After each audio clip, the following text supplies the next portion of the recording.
Welcome to our channel. Today we how to verify 1031 exchanges with REIT.com step by step clearly. Visit REIT.com in your web browser. Once the home page loads, locate the search bar at the top of the page. Type 1031 exchange into the search bar and press enter. Browse the results to find relevant articles and resources pertaining to 1031 exchanges. Click on a link that appears to offer detailed information or guidelines on the topic. Review the content thoroughly to understand the basic concepts and requirements of 1031 exchanges.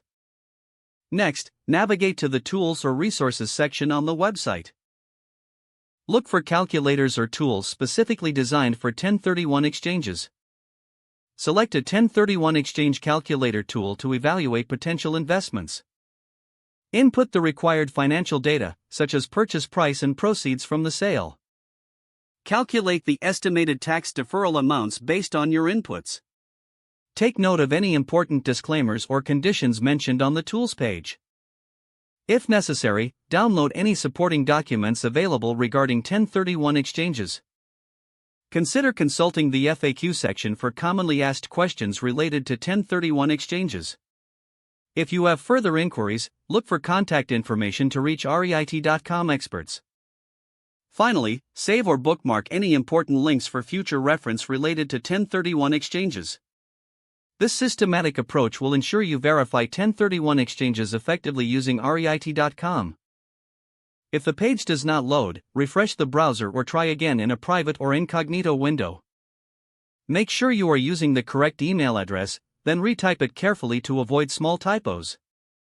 If your password is not accepted, use the reset option and create a new strong password you can remember.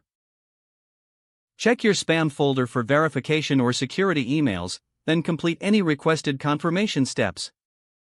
Enable two-factor authentication if available to improve account security and reduce unauthorized access risk. After signing in, review your profile details so your contact information and settings are accurate and current. If you see an error message, note it down and try again after restarting your device and internet connection.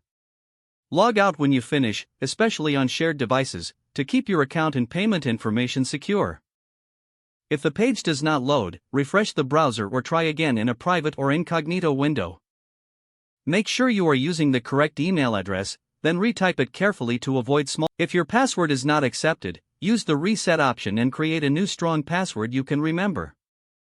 Don't forget to like this video and subscribe to our channel for more step-by-step tech guides.